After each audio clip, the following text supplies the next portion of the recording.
सोनम रघुवंशी वो शातिर औरत है, इंसान के भेष में छिपी वो खतरनाक डायन है, जो जैसे ही राजा रघुवंशी की लाइफ में एंटर करती है वैसे ही उस बेचारे की उल्टी गिनती शुरू हो जाती है। राजा को अपनी जिंदगी के आखिरी पलों में जाकर एहसास हुआ होगा, ये समझ में आया होगा कि जिस औरत के साथ वो जिंदगी बिताने का सोच रहा था वही औरत उसकी जिंदगी की दुश्मन थी। वही औरत काली नागिन की तरह उसकी लाइफ में बैठी हुई थी और बस इंतजार कर रही थी मौके का कि कब मौका आए और कब मैं राजा को डसूं। लेकिन इस केस में अब कई चौंकाने वाले खुलासे हो रहे हैं।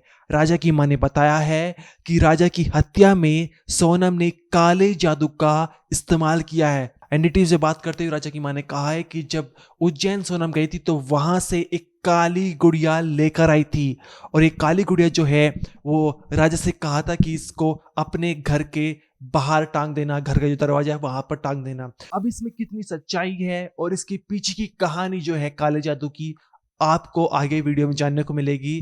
साथ ही जो है इसमें एक खुलासा ये हुआ है कि सोनम इंदौर में ही राजा को मारने वाली थी, पिस्टल से उसका खून करने वाली थी।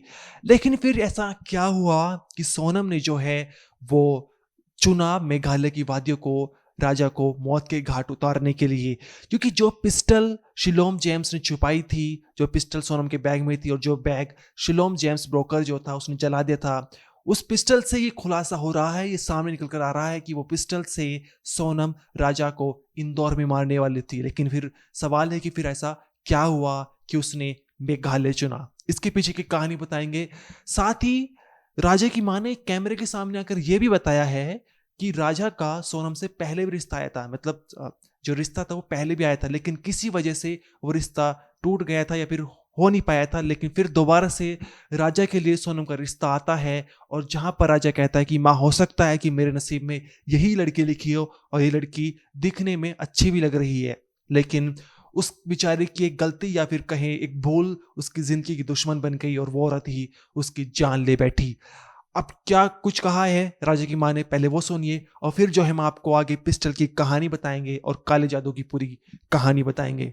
राजा ने उसको देखा था तो बोला था कि मम्मी देखो ये लड़की मेरे लायक है, मतलब पढ़ी लिखी है और ये मतलब बिजनेसमैन है, मैं भी बिजनेसमैन हूँ, तो अपन ये रिश्ता देख सकते हैं क्या। तो मैंने कहा ठीक है बेटा, जब तुमको पसंद है तो पता करते हैं अपन आसपास, मतलब तो हमने पूछा परिचित उनसे, तो उनने बोला कि अच्छे लोग हैं, कर लो कोई दिक्कत नहीं है।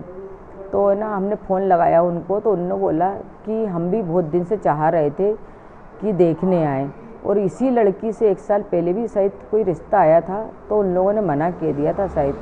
तो राजा बोल रहा था मम्मी देखो हो के फिर अपने पास वापस यही रिश्ता आया, बोले कि 1 साल पहले इन लोगों ने अपन को कितने फ़ोन लगाए थे, अपन ने बोला था हम अभी शादी करना नहीं चाहते, शादी करना नहीं चाहते, और यही रिश्ता वापस घूम फिर के अपने पास आया है।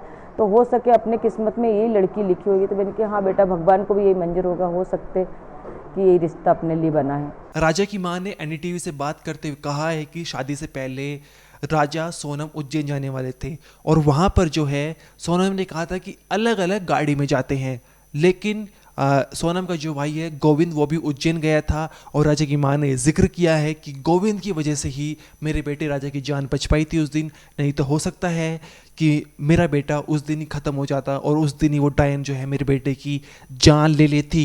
क्योंकि सोनम ने कहा था कि अलग अलग गाड़ी में जाते हैं, हो सकता है कि राजा का बीच रास्ते में हादसा करवाती और मौत करवा देती और उसको फिर एक हादसा का नाम दे देती। लेकिन जब वो उज्जैन से वापस आए तो सोनम ने राजा को एक गुड़िया दी कि इसको जो है अपने घर के दरवाजे में टांग लेना, और राजा की मां ने कहा है कि जब से वो गुड़िया टंगी है तब से ही मेरा बेटा जो है वो मुरझा गया है, उसके चेहरे का रंग उड़ गया है। और राजा की मां ने जिक्र किया है कि हो सकता है कि मेरे बेटे की हत्या में काले जादू का इस्तेमाल किया गया हो। अब इसमें कितनी सच्चाई है ये सवाल बना हुआ है। इसके साथ ही सवाल ये भी है कि सोनम ने कहा था कि ये काली गुड़िया है वो नज़र के लिए है, ऐसा कुछ नहीं है तब जब ये गुड़िया लाया गया था, लेकिन राजा की मां ने जो कहा है वो एक सवाल है। इसके अलावा जो पिस्टल मिली है, बरामद हुई है, जहाँ से जो ये पिस्टल जो थी वो उसी बैग में थी जो शिलोम जेम्स ने जला दिया था। अब चलाने के बाद जब जांच पड़ताल की पूछताछ की गई तो ये पिस्टल बरामद हो गई है, लेकिन अभी तक बरामद क्या नहीं हुआ है, बरामद राजा की ज्वेलरी नहीं हुई है जो उसने पहनी हुई थी, साथ ही कैश बरामद नहीं हुआ है और लैपटॉप भी अभी बरामद नहीं हुआ है। अब सवाल ये है कि लैपटॉप में जो है वो डिजिटल एविडेंस हो सकते हैं, क्योंकि राज जो कुशवाहा है जो सोनम का बॉयफ्रेंड था वो हलाला का काम भी करता था। अब उसके कुछ ऐसे एविडेंस मिल सकते हैं, लेकिन लैपटॉप अभी तक बरामद नहीं हुआ है। लेकिन पिस्टल की जो कहानी है वो ये है कि सोनम इंदौर में ही राजा का कत्ल करने वाली थी, उसको गोलियों से भुनवाने वाली थी। लेकिन उसको लगा कि इंदौर में अगर उसे मारूंगी तो यहाँ पर राजा का परिवार है, यहाँ पर सोना उसका भी परिवार है, तो पकड़े जाने के बहुत ज़्यादा डर हैं और हो सकता है कि उसका जो प्लान है वो राजा की हत्या करने का वो फेल हो जाए और उसमें वो फंस जाए। इसलिए उसने मेघालय की वादियों को चुना, मेघालय के शिलोंग में वहाँ पर उसने वो चुना क्योंकि वहाँ पर एक खाई होती है और उसको जो है इस तरह से मरवाएगी, खाई में फेंक देगी जिससे सभी को एक हादसा लगे। लेकिन पूरी कहानी जो है उसका जाल, जो झूठ का जाल है वो पकड़ा गया, पर्दाफाश हो गया। अब सोनम जो हिरासत में है, पुलिस की कस्टडी में है। साथ ही राजा की मां ने कहा है कि 1 साल पहले सोनम का रिश्ता राजा के लिए आया था, लेकिन किसी वजह से वो हो नहीं पाया था। लेकिन इस साल फिर दोबारा से सोनम का रिश्ता राजा के लिए आता है, जहां पर राजा कहता है कि हो सकता है कि माँ मेरे लिए यही लड़की बनी हो, लेकिन वही लड़की उसकी जिंदगी की दुश्मन बनकर आई थी। अब जो है जब सोनम के पड़ोसी से बातचीत की तो बहुत सारे ऐसे खुलासे हुए जो बहुत ही चौंकाने वाले हैं। क्योंकि सवाल ये था कभी तक कि सोनम जो है अगर वो राजा से प्यार नहीं करती, राज कुशवाहा से प्यार करती है, तो फिर उसने राजा की जिंदगी क्यों बर्बाद की। तो इसके पीछे की कहानी ये है कि सोनम ने राजा रघुवंशी से शादी करने के लिए मना कर दिया था, लेकिन सोनम के जो पिता होते हैं वो कहते हैं कि लड़का अच्छा है, परिवार अच्छा है, उनका कारोबार अच्छा है और तुम्हें जो है इससे ही शादी करनी पड़ेगी और ये लड़का जो है वो मांगलिक भी है।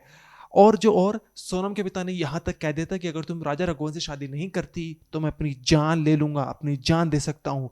और इसी के दबाव के चलते जो है सोनम ने राजा रघुवंशी से शादी करने के लिए हाँ कर दिया था, क्योंकि उसे डर था कि अगर मैं कहीं हाँ नहीं करूंगी तो मेरे पिता जो है वो एक खतरनाक कदम उठा सकते हैं, एक बड़ा कदम उठा सकते हैं। इतना ही नहीं, पड़ोसी ने यह भी कहा है कि जब तक शादी की तैयारी चल रही थी तो इनके घर से तेज तेज लड़ने की आवाज़ आती थी, झगड़ने की आवाज़ आती थी। और यहाँ तक कि सोनम ने यह भी कह दिया था कि तुम शादी तो ज़रूर करवा रहे हो मेरी राजा रघुवंशी से, लेकिन शादी करने के बाद मैं ऐसी अंजाम दूंगी जिसको पूरी दुनिया देखती रह जाएगी। और हुआ भी वही, पूरे देश में इस केस की चर्चा है जिस तरीके से उसने राजा रघुवंशी की हत्या की है। अब जो है क्या ये राजा के परिवार सोनम के परिवार को इस बात की जानकारी थी कि उसका कहीं अफेयर चल रहा है, उसका कहीं लव चल रहा है किसी लड़के के साथ, इस बात की जानकारी थी या नहीं, ये सवाल बना हुआ है। इसके अलावा अब जो राजा रघुवंशी के हत्यारे थे, 2 हत्यारे आनंद और आकाश, वे जो हैं कोर्ट में पलट चुके हैं और उन्होंने कह दिया है कि हमने जो जुर्म था उन्होंने कबूल करने से मना कर दिया है। अब इसके बाद एक ट्विस्ट और टर्न यहाँ पर फिर निकल कर आ रही है। इसके बाद जो है राजा रघुवंशी के जो भाई होते विपिन रघुवंशी, वे कैमरे के सामने आए और उन्होंने कहा कि मुझे ये ज़रूर ये पलट गए हैं और मैंने पहले ही कहा था कि नार्को टेस्ट होना चाहिए और नार्को टेस्ट ज़रूरी है। साथ ही उन्होंने ये भी कहा है कि सोनम और राज कुशवाहा जो है वो ड्रग्स लेते थे और हो सकता है कि राजा की हत्या करते वक्त जो है सोनम ने ड्रग्स का इस्तेमाल किया हो। क्या कुछ उन्होंने कहा, आइए सुनिए। हाँ, ये चीज़ मुझे मालूम पड़ी है, इसमें भी है। तो इन दोनों को जो है कल पेश करा था कोर्ट में और इन लोगों ने कोर्ट में अपना बयान चेंज कर लिया है। तो हम लोगों ने सोनम के कहने पे जो है राजा को नहीं मारा है। इस टाइप की बातें जो है देखिए अभी हो क्या रहा है, ये अभी से ये लोग जो है बदल रहे हैं। ये शुरू से ही इस प्रकार से जो है अपने पुलिस को गुमराह कर रहे थे। इसी के लिए हम लोगों ने शुरू से कहा था, नारकोटिक जांच के लिए बोला था हम लोगों ने, जो कि वहाँ के एसपी साहब ने मना कर दिया है कि ज़रूरत नहीं है। और वही चीज़ जो है कल हुई है। जिस प्रकार से अपने इन लोगों ने बयान चेंज करे हैं, आने टाइम में सोनम और राज ये लोग भी बयान चेंज कर सकते हैं। इसीलिए हम नारकोटिक जांच करने को बोल रहे हैं और इसीलिए मैं अपील करूँगा हाईकोर्ट में जाके, वहाँ पे अपने शिलोंग जाके। आपके परिवार के लोग कह भी रहे थे कि इन सभी आरोपियों से सातिर बदमाश हैं, इनसे 3rd डिग्री तक पूछताछ होनी चाहिए। देखिए जिस प्रकार से ये चारों आरोपी जो है ये अपने इसमें से जो राज इसमें से अपने ड्रग्स लेता भी था। तो इन लोगों को क्या, ये मंजे हुए खिलाड़ी है। इन लोगों को जब तक 3rd डिग्री से इनका इलाज नहीं कराएंगे, जब तक ये कुछ बोलेंगे नहीं, वो ये जब तक सही होंगे भी नहीं लोग। लगता है कि ये नशा में, कि आपने बात किया ड्रग्स में, तो क्या सोनम भी ड्रग्स ले सकती थी, ऐसा लगता है? देखिए जिस प्रकार से सोनम कह रही है तो राज से मैं प्यार करती हूँ, राज मेरा प्रेमी है, उसके कारण सब कुछ करा मैंने है। जिससे प्यार करती है, जो राज खुद ड्रग्स लेता है तो सोनम भी ड्रग्स लेती हुई जगह पर होएगी, जो कि अभी तक किसी को जानकारी इस बारे में थी नहीं। और जब सोनम जब पकड़ाई थी वहाँ पे अपने यूपी जब पकड़ाई थी वो 9 तारीख के दिन, तो उसने कहा था मैं नशे की हालत में थी। तो राज के साथ में जब राज छोड़ने गया होगा या कोई जो इसको छोड़ने गया होगा उस टाइम नशे की हालत में इसलिए होगी वो कि इन लोगों ने पहले से ड्रग्स लिया होगा, इसलिए नशे की हालत में थी वो। इसलिए लगता है कि ड्रग्स लेते लेते इनका दिमाग ऐसा रहा कि ये पूरी तरीके से बड़े कातिल, बड़ा साजिश रच लिया इन्होंने। देखिए ड्रग्स तो ये नहीं कह सकता हूँ मैं ड्रग्स डेली लेते होंगे ये। बाकी सोनम ने खुद ने मुझसे उस टाइम कहा था, तो मैं को कुछ पता नहीं चला मैं यहाँ कैसे पहुँची नहीं, क्योंकि उसने हालांकि सब चीज़ झूठ बोली थी जो टैक्सी वाले को छोड़ने गया था। ठीक है, मतलब कहीं ना कहीं आपको ये है कि ये ड्रग्स भी ले रहे थे इन लोग। हाँ ले रहे होंगे, 100% ले रहे होंगे लोग। ठीक है, तो इसलिए आप लगता है कि ये ड्रग्स का और हवाला और ये पूरी साजिश हत्याकांड की सब कुछ नार्को टेस्ट से बाहर आएगा? देखिए ये सब चीज़ें जो है इसलिए नार्कोटिक चलान कराना बोल रहा हूँ आपको मैं करवाने के लिए मैं, क्योंकि जिस प्रकार से ये लोग अपने 12 बयान चेंज कर रहे हैं तो उसमें कहीं ना कहीं ये इनके पीछे कुछ बड़ा हाथ किसी का है जो कि अभी तक सामने आ नहीं पा रहा इसमें है। और इसी प्रकार से जो है नार्कोटिक जांच करते कभी है तो सोनम और राज की जब नार्कोटिक जांच होती है इसमें कुछ खुलासा ऐसा होगा जो कि अभी तक किसी को सोचा भी नहीं होगा किसी ने, क्योंकि जिस प्रकार से मेरे भाई को मारा गया है वो एक बलि की प्रकार से मारा गया, जैसे कि किसी जब बलि देते हैं तो पहले उसका गला काटते हैं, उसी प्रकार से इसका पहले गले पे हमला किया गया है। अच्छा, तो आप लोग हाई कोर्ट पहुंच गए क्या नार्को के लिए? नहीं अभी हाईकोर्ट में गया नहीं हूँ, मैं हाईकोर्ट में अपील करना जा रहा हूँ मैं। हाई कोर्ट का दर्जा करना हाँ। है आप लोग।